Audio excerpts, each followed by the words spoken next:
On today's show, we'll examine all of Trae Young's All-NBA chances at the guard spot with a jam-packed field. Despite his fantastic season, there is some consideration and some question about whether he makes that team. We'll dive into all of that with Robby Kalland of UPROXX Sports and Dime on UPROXX, as well as some Eastern Conference play-in talk, see where the Hawks are in the standings, as well as some matchup considerations, situations that might come up in the coming days for Atlanta against Charlotte, Brooklyn, etc.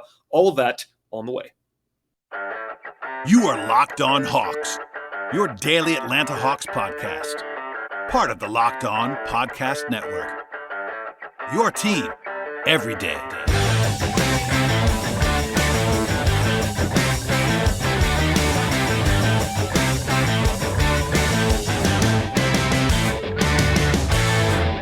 Hello, friends. Welcome to episode 1207 of the Locked On Hawks podcast. I am your host, Brad Rowland. It's Tuesday evening, March 29th, and I am joined by my friend, colleague, writer at UPROXX Sports, Dime at UPROXX, reformed Hawks observer, Robby Kalland. Hello, sir. What's going on, man? It's time. I don't bug you a lot on this podcast. You do other things, and you covered the Hawks enough for both of us at one point. But we're here to talk about some specific topics. I want to talk about All-NBA stuff in a minute because I feel like it's always in the discussion. Right. I've mentioned it a few times, but there's the NBA, there's the MVP talk, which has dominated life in the last 3 months. Sure. And then there's the secondary discussion about All-NBA, and frankly, the only awards consideration the Hawks have on any level is Trae Young All-NBA. So. Yeah. And it's also hugely impactful. So, it's not like just a segment necessarily, because it's tied to his contract, it's going to be a big deal. And people keep asking me every day about all NBA stuff for Trey. And before we sort of get into the candidates and who he's competing with, I just want to get into what he's done this year, because there's this discussion about the Hawks, and it's kind of hard to make all NBA when your team's 500 basically.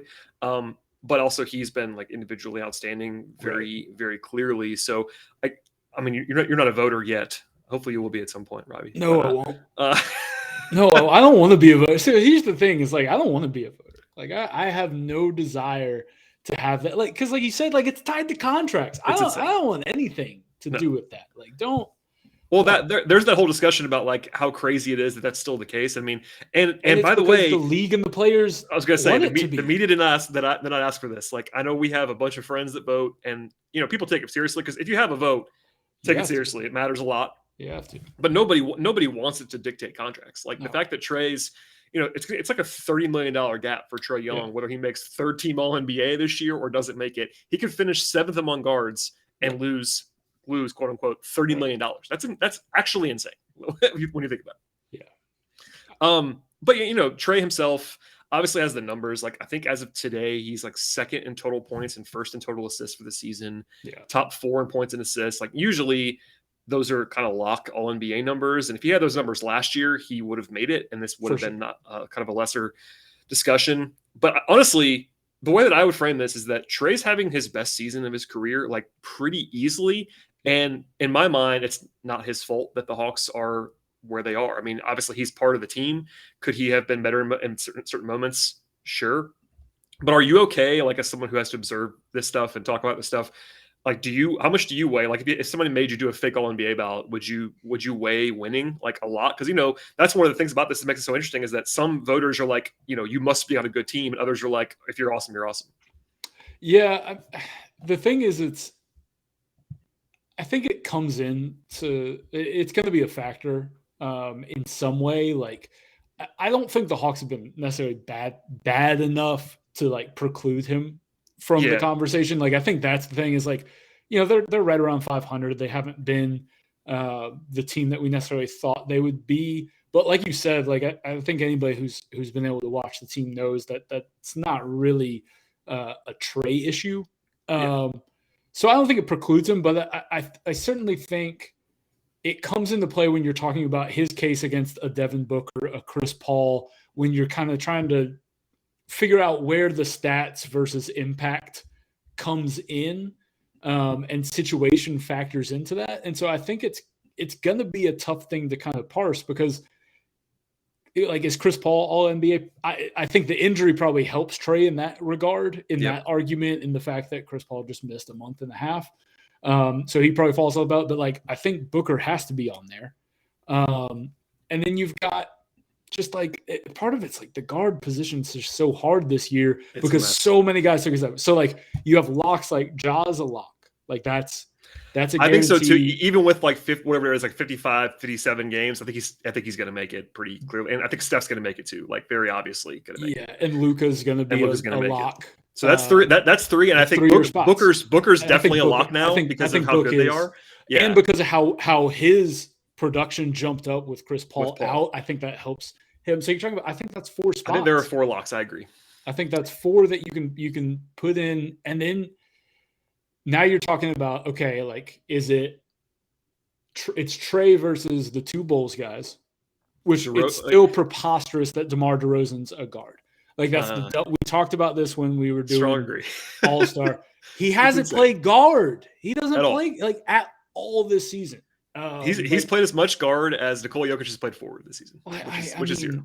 It's but no, I mean it's really interesting because like you mentioned it, you have the four locks we think are locks, but I think Booker wasn't necessarily a lock until like a month ago, a couple weeks ago maybe, and now it feels like there was a discussion I heard today from smart people that were like Booker on first team, and it's like whoa, we've gone from like Booker like maybe third team to being like a first team. Well, it's because it's the Suns factor, right? Oh, like sure. they're the best team in the league. And for a long time, it was like, okay, Chris Paul's the guy. Like going into the All-Star break, I think before the injury, everybody was like, is Chris Paul 5th on the MVP ballot or whatever? And now it's Booker has taken that spot.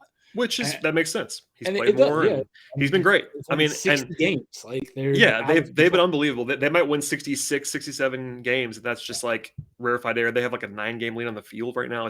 I have no problem with rewarding him. I mean, it's just interesting because like if you go by the numbers, and we can sort of dive in a little bit here, I guess. But the counting stats are obviously awesome for Trey, and even the advanced numbers, like I think he's 4th among guards in EPM, and I think he's 2nd or 3rd in Raptor. Like if that matters to you, and I'm sure some voters will have it matter, some won't. But it's just kind of hard. I mean, buddy, that's not my realm, right? Well, I know. I'm just laying it out. And then really, honestly, if you're trying to sort of form the knocks against Trey, and this is not my knocks, but the way that you could do it is like, of course, the defense. You know, if people don't like the defense and it's not good, and I've long thought now that it's not as bad as people think it is because he's a point guard, and it's just like you can't be that bad, but it is bad. I mean, he is the worst defender of the candidates. Maybe like old school DeRozan or old school Levine were as bad, but I think they're just not quite as bad, and their team's been better defensively. So maybe Harden, if you want to go wait on the list, but I think Harden for me is not even a candidate. He's not, honestly.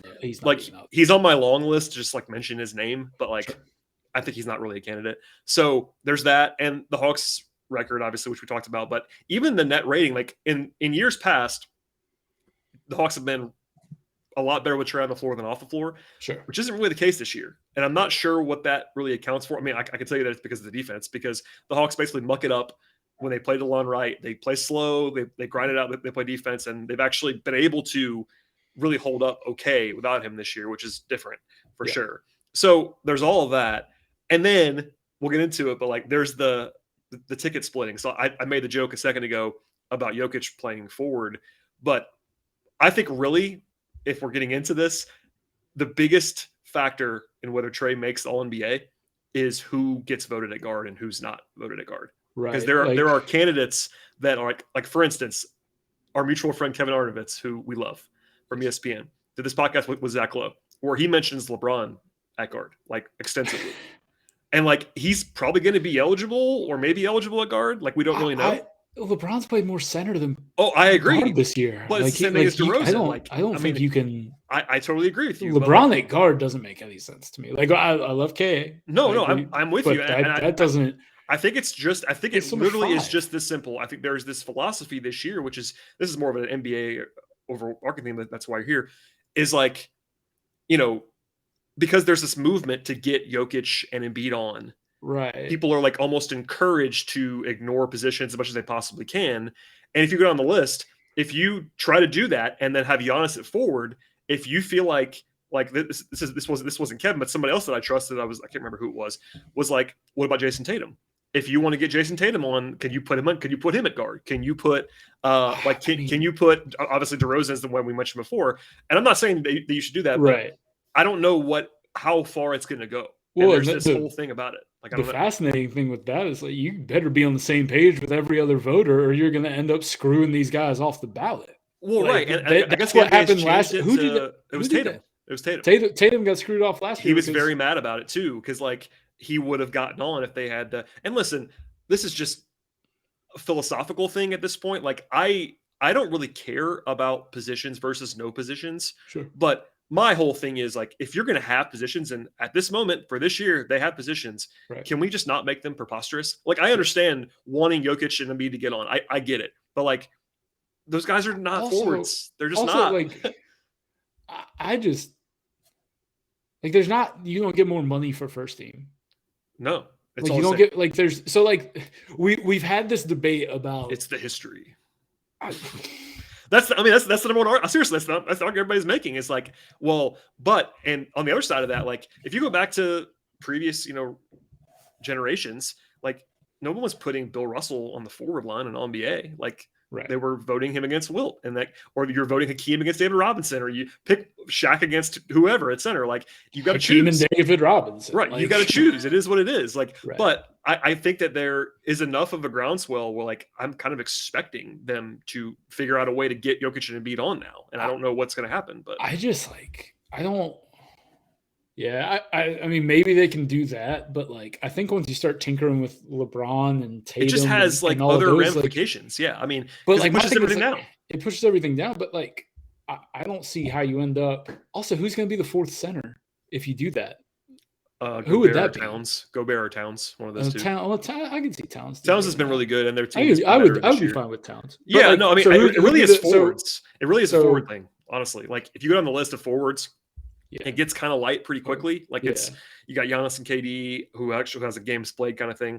Yeah. Then you have LeBron and DeRozan and Tatum, and that's 5. And that's if you have DeRozan at forward. Yeah.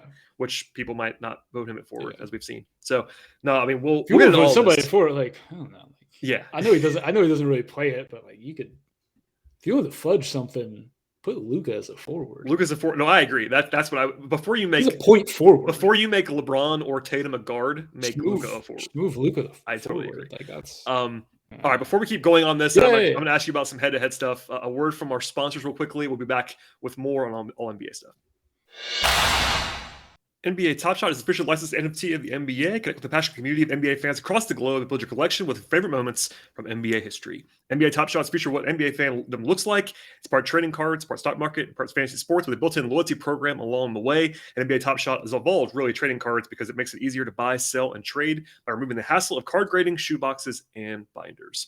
There's 24/7 peer-to-peer marketplace lets you scroll through all of your favorite players and teams, and once you find the moment you were looking for, you can buy it in just a couple of clicks. I hear all the time, like, why you would buy something that you could just watch on YouTube for free. I tell those people, it's really not just about watching the highlight. It's about having ownership in the market of one of the NBA's greatest moments. And owning NBA TopShot moments gives you access to unbuyable, once-in-a-lifetime experiences. If you sign up for TopShot today, the best way to get yourself started is to actually get a starter pack. Pull a moment of superstar like LeBron or KD or Trae Young if you are an Atlanta Hawks fan, or star rookies like Cade Cunningham, Evan Mobley, etc. for just $9. Sign up today at lockedon.nbatopshot.com. That's lockedon.nbatopshot.com. Do you realize why free trials renew without your consent? It's a business scam that's out to get you. Do not let your corporations get money out of your pocket because of their own greed. Instead, download TrueBill to control of your subscriptions. TrueBill is the new app that helps you identify and stop paying for subscriptions that you don't want, don't need, or even forgot about entirely. And on average, save up to $720 per year using TrueBill. TrueBill makes things incredibly simple when it comes to canceling subscriptions, and that's really important because companies will make it very hard to cancel on purpose. Link your accounts together. TrueBill will cancel those unwanted subscriptions at just one tap. As someone who manages a ton of subscriptions, because I have lots of sports stuff to keep up with in my life, I can tell you that TrueBill is absolutely awesome, and I recommend it. It has more than 2 million users, and TrueBill has helped even more people save up more than $100 million. Do not fall for subscription scams. Start canceling today at TrueBill.com/LockedOnNBA. Go right now to TrueBill.com/LockedOnNBA, and it could save you thousands each and every year. TrueBill.com/LockedOnNBA.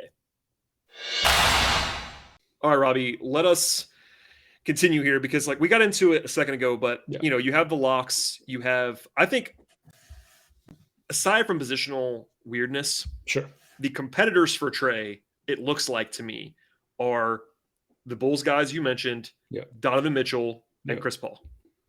Yeah. And it's those 5 guys for probably 2 spots. Now, maybe they go the other way and get Luka on the forward line, but I don't think it's gonna happen. I don't think so either. I think he's gonna be a guard. So like, and this is what, honestly, to make a big picture again for a second, people ask me, and my general response is, I think Trey should make All NBA, but I am not convinced he's going to. Yeah. Because of the way that it breaks down, both in like public sentiment. He got a vote in the straw poll from our friend Tim Bontemps today, but it was a 5th place MVP vote. He's not really getting this discussion. He's in the discussion. Like Zach and KA talked about Trey. Like he's on the board, but just the numbers game is what it is. Like if you start fooling with the numbers or the positions, it gets tight in a hurry. And I think people like to vote for Chris Paul because of the Suns. Donovan Mitchell's not a better team than Trae Young is. There's lots of stuff. Yeah, I think what's going to help Trey are a couple things. It's one that Chris Paul missed enough time that it's possible that he just won't make it. Like he's missed much more time. He was a lock a month ago, and now he's not. Yeah, than Ja and those guys, Ja and Steph. Like although Steph, I think Steph makes it, but like he's also about to miss the same amount of games. He's gonna make it. I mean, people. I almost forgot this too, but like Steph was, I believe, leading the first MVP straw poll.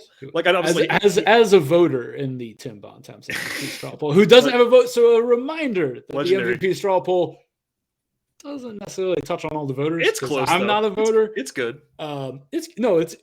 It's a great indicator, but it's just. It is weird, but no. Tim's my boy, so he texts me. I think that Steph, I think that Steph is a lock just because of like, if you go down, I've tried to research a little bit of this stuff and listen to things. Nobody's leaving Steph off. I don't think. Maybe he goes to third team. I could see that potentially. Yeah. I can't see him going out of the top 6 because the Warriors are obviously still gonna have a good record.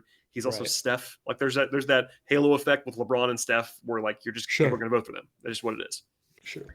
KD's the same thing. Like you could argue against KD on games played, but he's also Kevin Durant. Like he's going to go on. He's going. If KD was healthy, he'd be in the MVP. That's what I'm saying. So same with Steph. So you're. I really do think. Like I was talking about this with a friend that we both know that I won't name.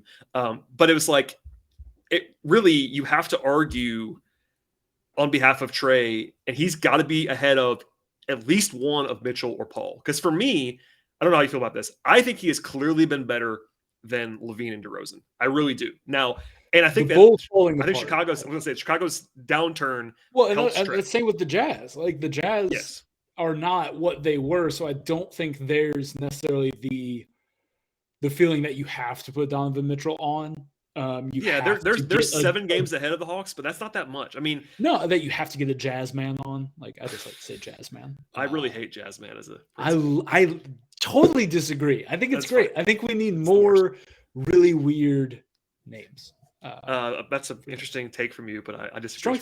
But no, I'm with you.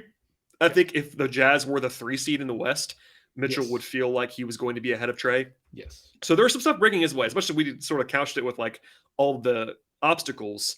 Well, it's tough because it's such a deep pool, and you said, there's 4 locks. It's not over yet either. I mean, if the Hawks were to like finish 6-1 down the stretch and get into the 8 seed mix, like that's going to help them too. I think if they win 43-44 games versus winning 40-41, it may not matter in the standings, but that does matter for LNB. It probably shouldn't matter, but it probably does. Like it's easier to vote for Trey if he's not 41-41 than if he's 44-38 or whatever.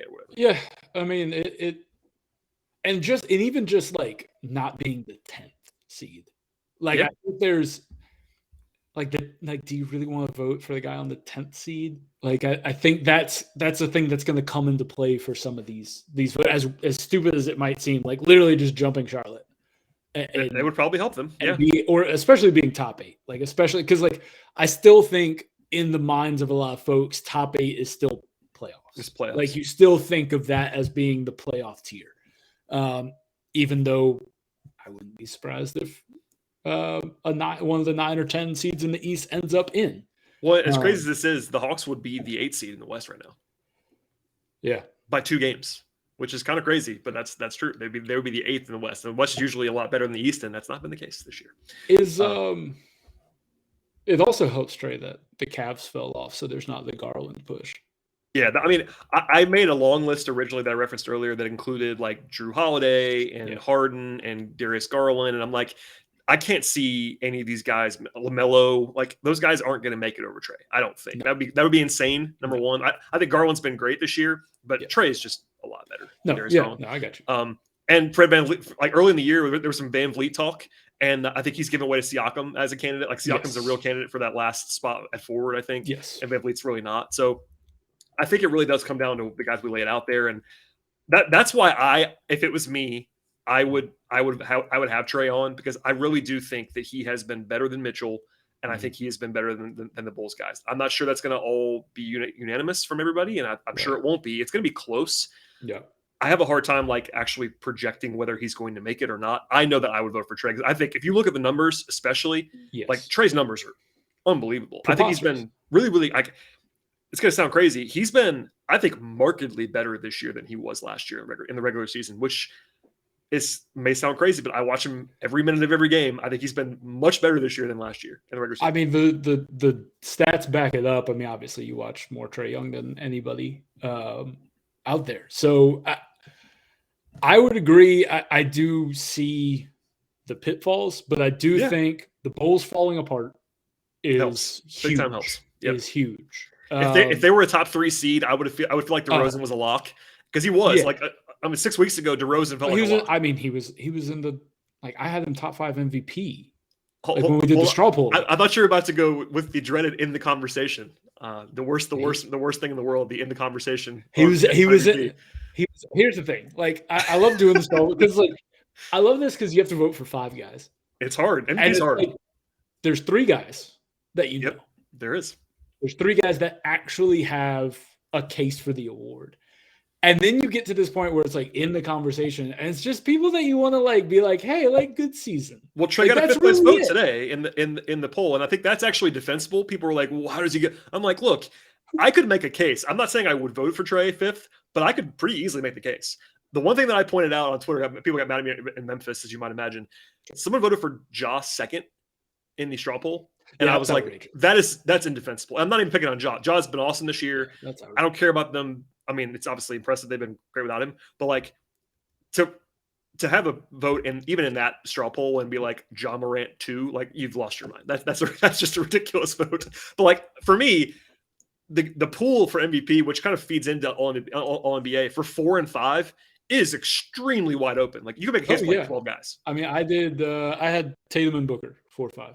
That's me defensible. I mean, I think Tatum, Booker, Ja would be right there. Tatum, Booker, Ja, Luka, because the Mavs are 4th now in the West. They're about to be just knocking on the 3 seed. 3rd. Yeah, I mean, they might finish 3rd. I think all those guys are reasonable candidates. I think, like I said, Trey has better numbers than some of those guys do. I'm not sure you go for him, but I think. And Giannis is obviously a pretty clear 3rd. We're higher. Giannis I know all the discussion's been on the top 2, but Giannis has been ridiculous. So good, dude. And the Bucks have gotten better, which helps his case. It's tough. The Embiid thing's tough because the Sixers are just treading water, and when the Sixers don't look good, it's such a high profile thing right now that you don't miss the games. Because everybody wants to see how this Harden thing is working out. I think the thing, it was I wasn't worried about Embiid's production when Harden got there being knocked as far as his MVP case. But it's a matter of okay, now everybody expects you to be winning. And when you don't, and especially when the team looks bad, that is a knock on his MVP case. Yeah. The way that Jokic doesn't get right now, and Giannis doesn't even get right now. So many eyes are trained, but at the same time, you get a game like tonight where they're playing Giannis in the Bucks. Embiid having a big night obviously is a chance to make another statement. But as we're recording, by the way, it's tied. So I have no idea what's going to happen in this game, but it's tied in the final minute. So there's that. Spicy. It is pretty spicy as we record. Especially what time we're recording. It's 9:30 p.m. on Tuesday. But yeah, to kind of sum up the All NBA thing, and then we'll move on. I really do think that it really is still unclear, both in how it's going to go, and even it could change in the next week and a half. There's still 10 days or so remaining. Definitely. If Trey finishes with a flourish and they finish 6-1, that would definitely help. If the Hawks finish, like you said, in the 10 spot and they finish 4-3 down the stretch and he's kind of quiet, that may not help him very much. And There's also, this is a whole rabbit hole that we'll not go down right now. There's also that conflicting thing where, Hawks fans obviously want Trae to have All NBA, but it actually kind of helps the Hawks if he doesn't make it, which is that's the craziest thing about all that, which I hate. I hate that. No, it's terrible. We talked about that early at the very beginning of this discussion. Like the fact that the Hawks are quote unquote better off if he doesn't make it is outrageous. That should just not be a thing. But there you go. They need to fix the Supermax next CBA designation. They need to fix it where, like, if you're gonna have the Supermax, like the difference should be set aside in some non-tax something. Like if you really wanted to, right? You should be able to give them that, and the extra amount per year shouldn't be charged to your tax bill or something whatever. like that. That shouldn't count towards reaching the tax. Because for line. the Hawks, that's what it is. I mean, at this point, they're so far over the cap, but like that $6 million could be another guy on their bench at some point that Tony Ressler doesn't sign because of tax. Because it's an $18 million tax bill, right? And that hurts your team building. Yeah. So anyway, I agree. I think they need to. That's the reform, maybe more than anything. Like I've tried to figure. I think it's just make that money not count towards the tax. And that would be such a big difference. And I think teams would be more willing to give those things out. And I think it would not, like you said, inhibit teams from building around those guys, which is the entire point of having it, is you want these places to be able to build around their own homegrown talent. Yeah, and have the guys stay. And, not that Trey's going to stay or leave based on that money, but like it would be helpful to put it in his pocket, and he's earned it. He's been fantastic. So yes. All right, before we get to some other stuff about the East and the play-in and playoff look-ahead stuff, a word from our sponsors on the podcast. The auto world has so many makes and models these days, it's basically impossible for your local chain store to stock all of the car and truck parts that you could possibly need. And even if they had them, do you really want to actually endure all the questions for the person behind the counter that just wants to sell you the brand their warehouse happens to carry that they're trying to promote? Instead of that, you can actually have access to RockAuto.com at home or in your pocket, and that is a much better option. Why spend more for the exact same parts at a chain store or dealership when you can order them at RockAuto.com? RockAuto.com has been in business serving customers for more than 20 years, and RockAuto's prices are reliably low for each and every customer. They have everything you could possibly want or need for your car or your truck. That includes brake parts, tail lamps, motor oil, and even carpet. RockAuto.com is the website that you want to go to see all the parts available for your car or your truck. When you get there to RockAuto.com, write Locked On in the box that you asked how you heard about RockAuto.com, so they know that we sent you to them. Amazing selection, reliable low prices, all the parts your car will ever need. RockAuto.com. All right, Robbie, before I let you get out of here, the Hawks, as we sort of discussed a second ago, are in that 9-10-8 mix. As of tonight, they are a half game behind the Hornets. The Hawks have a very, very winnable game on Wednesday. They're going to be double-digit favorites on the road in Oklahoma City. The Nets are currently playing as we speak against the Pistons, and that's crazy, but this game is very, very close. I would assume the Nets will win, but that's not a given. And listen, I've said for a while, the highest realistic number the Hawks get to in the East is the 8 seed. They're technically not dead in the pursuit of 7. They're 4 games behind the Cavs with 7 to play, and the Cavs are in free fall with some injuries. But still, I think you're realistic. You're trying to get to the 8 seed. Yeah.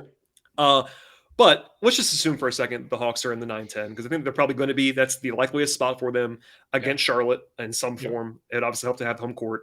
As the sort of way to get into this, I've been saying for a while, I think the Hawks are just better than the Hornets, but obviously they've been very similar this season overall. What do you make of that matchup? Like, for me, it might just be home court, and as to who you pick in that game. Sure. But I think the Hawks are like slightly better, but they've also been so bad on the road that it might just be a coin flip. I don't know.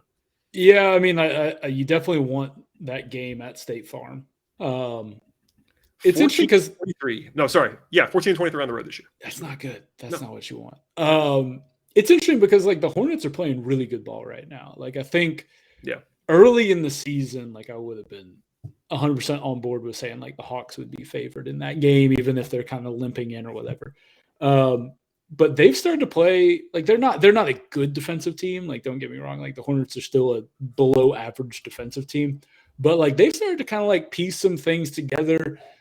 They've figured out how to make lineups with Mason Plumlee work, which has been key for that defense to work. Yeah. Like you so often gave up something. You gave up offensive versatility with Plumlee, and you kind of have to figure out how to, make perimeter defense because he's not a guy you can be a switching defense with. but they've made that work. But the problem is you have to play drop with Mason Plumlee, and Trae Young kills drop. We know this. He sure does. So advantage Hawks. What do the so that's advantage Hawks. But like, how do the Hornets counter? Can they get small lineups out there that maybe push the tempo, that get the Hawks out of sorts? Can they, like, it really comes down to, can Trey basically punish the Hornets out of running what they have been liking to run of late? Yep. Which is Plumlee out there. Also, can the Hawks stop the Hornets? I mean, that's the thing. Like the total, like you and I 236 and a half. I was going to say the total is going to be like 240, and it's going to be, I don't know who gets the first stop in that game. We will see. And also, a factor here is that Charlotte is still missing Gordon Hayward with no sign of returning, and the Hawks don't have John Collins. Now, John could come back. They've not closed the door on that, but we'll see. I kind of have to assume he doesn't play for right now. So like that's kind of a wash. I think you could argue either way on that, like as to who loses more with Hayward versus Collins. Hayward's been out for longer, so they've been more used to that. Right. But the Hawks do have Gallo and Joe Johnson's coming on strong recently. We'll see. I like throwing the listeners a bone there. Well, listen, he has been. I did a little segment on that last night. Jalen was a lot of fun on Monday evening. Last night. He's not playing a ton of minutes, obviously, but alas. I would suggest the Hawks try to figure out how to play the Pacers in the play-in game. I don't know how to make that work, but listen, Pacers. That's a great matchup for them. They have swept the Pacers this season, so that would be very helpful. So, okay, now I'm going to ask you to assume again that the Hawks have beaten the Hornets in the 9-10 game. Sure. And now they have to go on the road in a 7-8 matchup. I think I know the answer, but who would you not want to play in these against the 7-8 on the road? And also, who would you want to play? I think the realistic candidates to be in that 7-8 game are the Bulls, Raptors, Cavs, and Nets. If it's not the Hawks or the Hornets. So do you have a favorite matchup and a least favorite matchup of those teams for the Hawks? I don't think they want to play the Raptors. On the road, by the way. On the road, I don't think you want anything to do with that Toronto team. We talk about like the defense that they can throw at you, the size. I don't like that matchup. I don't think that's a team you want to play in a winner go home situation, because I think their floor is just higher because they are such a consistent performer on the defensive end. It keeps them in games in a way that, like, you talk about like facing Charlotte. If you catch Charlotte on the wrong night where they're hitting from three, like they're going to win by 12. Like True. They're going to beat the Hawks. But you're just as likely to catch them on a night where they're average and they're not going to stop you either. Yeah. You don't want to face Brooklyn. Like, you don't want to face Kevin Durant in a winner go home situation. You don't want to face Kyrie Irving in the winner go home situation. But honestly, I'd rather face them than Toronto. I don't blame you. I think that Brooklyn's got more talent, but I think Nick Nurse is a better coach than Steve Nash. I think Nick Nurse is a better coach than Nate McMillan, to be honest with you. Also having to have to deal with the border on a quick turnaround, because by the way, the Hawks managed to miss the play-in last year and get in the playoffs.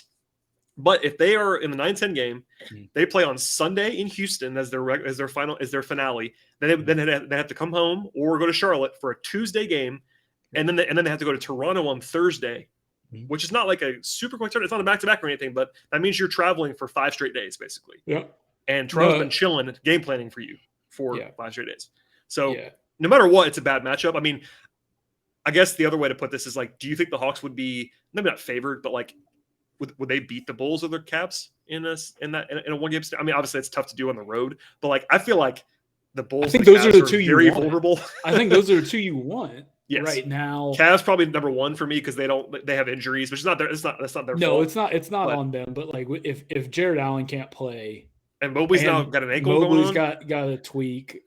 That they're so limited offensively when they don't have those bigs. It's Garland and Prayer. LeVert has kind of helped them, but also hurts them some too. So it's weird. He's still Karis LeVert. He's Go Blue. Highs, lows, all that stuff. Highs and lows. I mean, I think the Cavs are number one, and I think you'd like to see the Bulls, although the Bulls are kind of given the Hawks some issues this year when they've played. Like, I know some of that was early in the year when the Bulls were the Bulls, but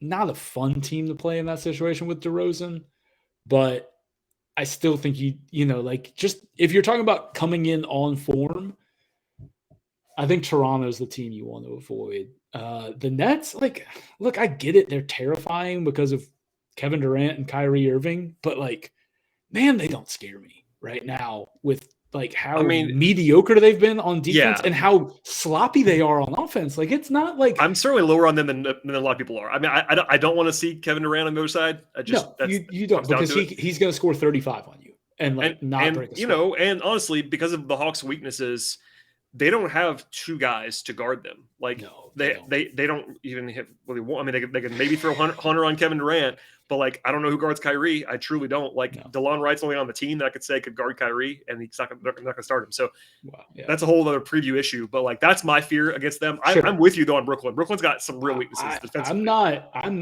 They're number 2 in the title odds, and I'm like, no, that's why? Can I get the Brooklyn Nets bet? Because people let me know the number. I mean, you know this as well as I do because they'll take money. I mean, right. But no, it's especially when you factor in that they are going to be in the play-in. They could be a one and out. Yeah, that's possible. If you're betting the Nets title odds right now, I suggest not doing that. Even if you believe the Nets are going to win the title, it's not going to move once they get into the playoffs. Right. There are better ways to bet that than to do it right now. So wait till they get the 8 seed. It doesn't change anything. Shots to BetOnline. Go to BetOnline for all of your betting odds and things. Betting needs. But no, okay. So I think we're on the same page there. I think it's pretty clearly you would want to see, if you're the Hawks and you just want to play in matchup, you want to see either Cleveland or Chicago. I think it's Cleveland too. It's Cleveland with lack of experience. Not that Chicago has a ton, but DeMar's been at big games, man. They have, DeRozan beat the Hawks with a big shot this year. I'd be a little bit afraid of DeRozan. Not that it's just only him, but in terms of trying to guard one of those two teams, it's a lot easier to guard Cleveland than it is to guard Chicago. Yeah, with their injury, and again, it's not the Cavs have had the worst times, injuries and stuff, but they had kind of an inverse of last year's Hawks, where they were outrageous for 4 months of the season and then have just limped home since then. They've just not been particularly good. And so they're the team you want to see in the play-in. And also I don't feel like you're like, oh man, we gotta walk into the Rocket Mortgage Field House. You're not. Wow, Chris Manning is fuming right now. Hey, listen, our guy Mark Rickman is furious at you right now. That's you're not worried about walking into the artist formerly known as the Q. You're just not. No, I'm kind of with you on that. Fear and listen, factor there. This is good. This is not my most astute analysis in the world, but the Hawks also, with this group, have some experience playing playoff games. It's not their first rodeo. I mean, that's the thing. Sure. This season's been so frustrating because they have been not what they're supposed to be, but they also know deep down. Yeah, I mean, nice. Exactly. They know deep down though that they've done it. I mean, that doesn't solve everything for sure. I actually reshared the quote today, which will live in infamy if they don't make a run here. That Trey said in November about them being bored. That did not go over well then. It's not going over well now. But at the end of the day, they won't be bored in the playoffs, and you would assume the Hawks are better than they've been so far. And this is going to be cliche, but if you're trying to find a play-in team, the Nets are different because the Nets are just the Nets. They've had all the nonsense. But as far as a traditional, more average play-in team, you have a hard time finding a more frisky one than this Hawks team, just because this same team made the conference finals basically a year ago. So anyway, this is going to be sort of a de facto way to ask you about your takes about the top of the East, but I'll say it the way it's sort of friendly about the Hawks. Anybody that you would be most afraid to play if the Hawks somehow got out of the play-in, aka who's your favorite team in the East right now? Bucks. Yeah, I'm with you. Man, Boston. I will say Boston was playing incredibly well with Robert Williams, and now he's not there. Yes, Robert Williams' injury is very bad for Boston because it's a lot more Al.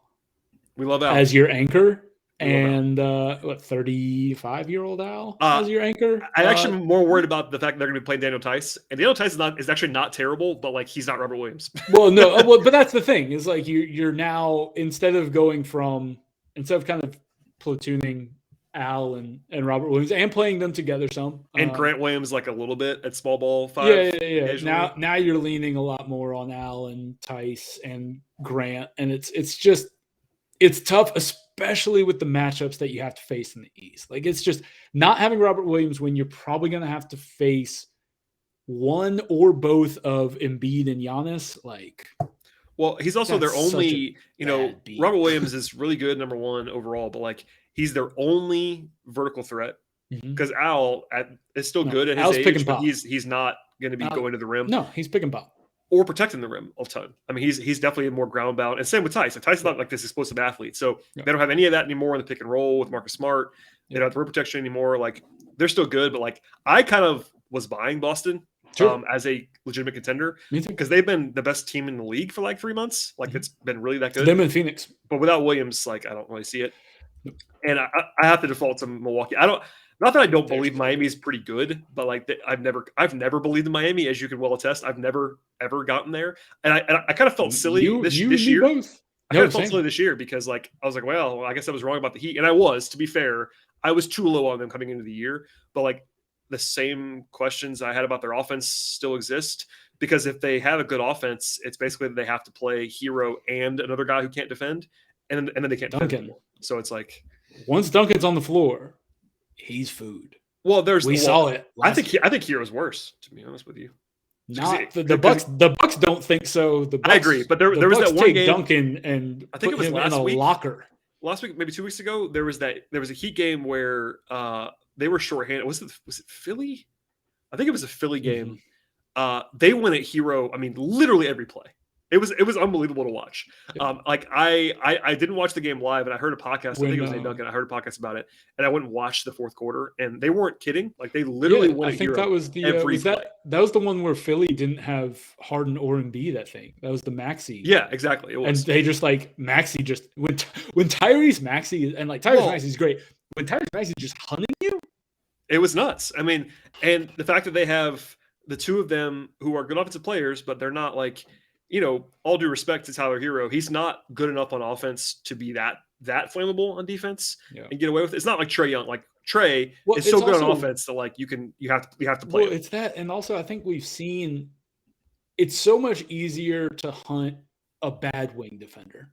Yeah, in the NBA because one, it's easy to get that guy to screen and stay.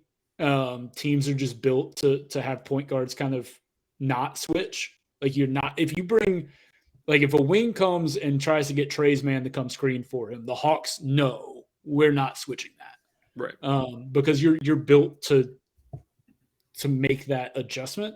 But like teams just like if like those wing spots, like you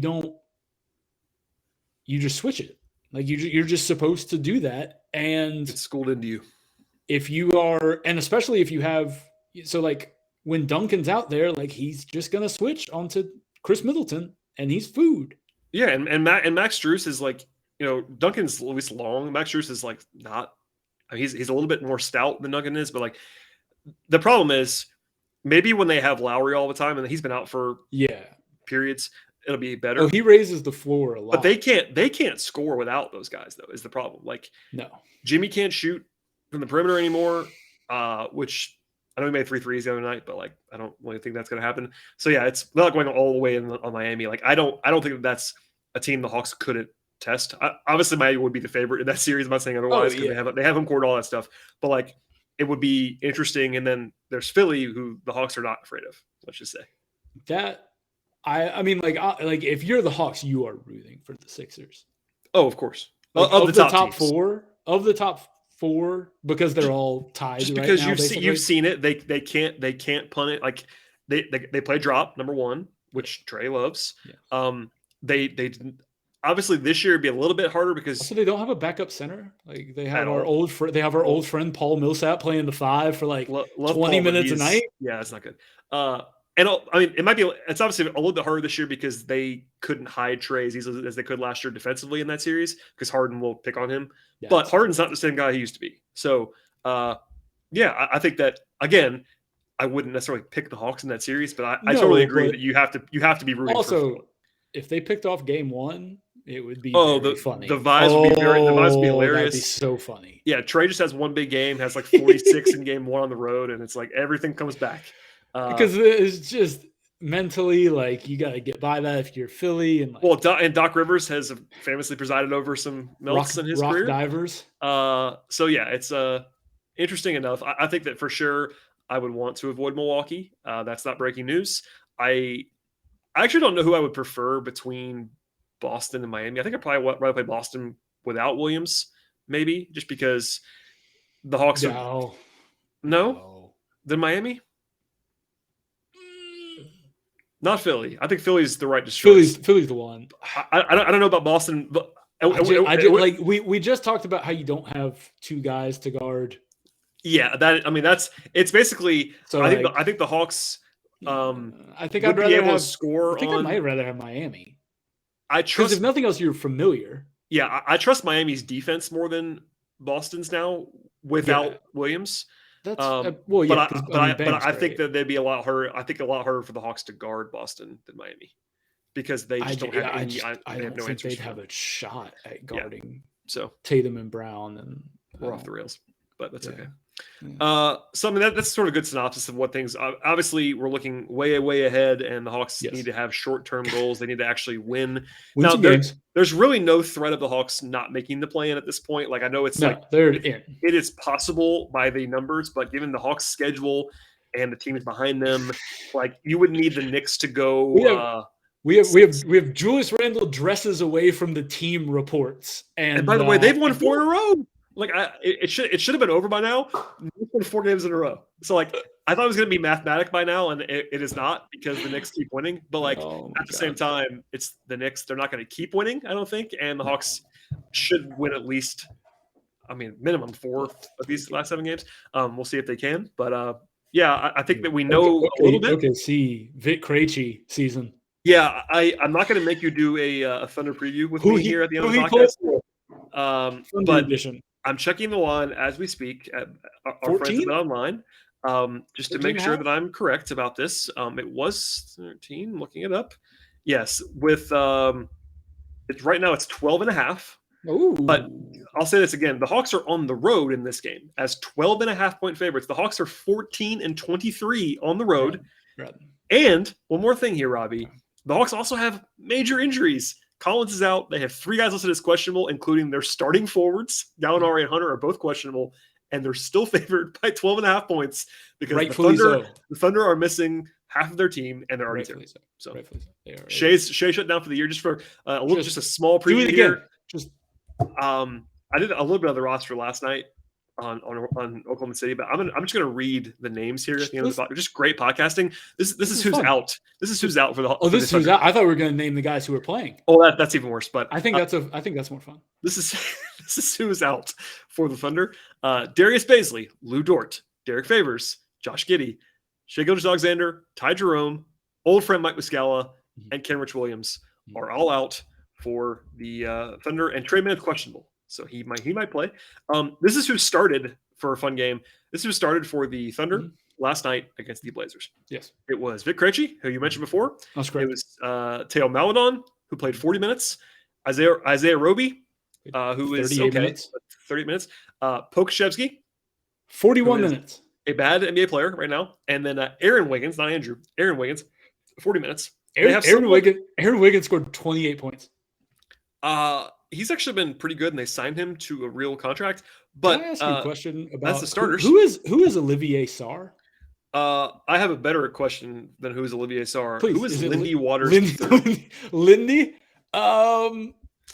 He put up. I actually know who that is. Lindy Waters the third was like a Moe's burrito name from like 2007. Because I'm an absolute sicko, and you know this, I actually know who that is, but people should not know who that is. Where did he go to school? He played Oklahoma State. Fantastic. I know you're a big college basketball guy. You know me. Big college basketball guy. Big Pokes guy. All right, we're off the rails. Robbie, thank you for joining me. Anything you have to plug other than the usual, or just do the usual? You're if you're watching on YouTube, by the way, Robbie's Twitter handle is on the screen. Please subscribe on YouTube. That's very, very important to do to support the podcast. But Robbie, please plug things. I'm a subscriber to the Locked On Hawks YouTube account. Thank you for your service. I love it. Yeah. You can find me on Dime, UPROXX Sports, all that good stuff. The Puntcast has sporadic once a month editions right now. Masters Puntcast got to be happening. God, yeah, no. Masters Puntcast is coming. Don't worry. We'll be doing 3 balls, group vibes. You know how we do it. Chip and I will be on. Shouts to Chip Patterson, Tom Fernelli. Tom probably won't be on that one. I'll probably see Chip this weekend in New Orleans for the Final Four. Man, enjoy Final Four. That'll be fun. But yeah, please follow Robby, where we do work together. Sometimes, most of the time, I'm actually working right now as we're talking, which is not probably advisable. But alas, here we are. You're doing great. As for everybody else, again, one more time, Robby, Dime, all those things. I have mock drafts and power rankings and things that I write for Dime as well. All that could be read in the coming days. Please follow this podcast. Subscribe to the show on YouTube and Apple Podcasts, Spotify, Google Podcasts, etc. We'll see you all after the game on Wednesday.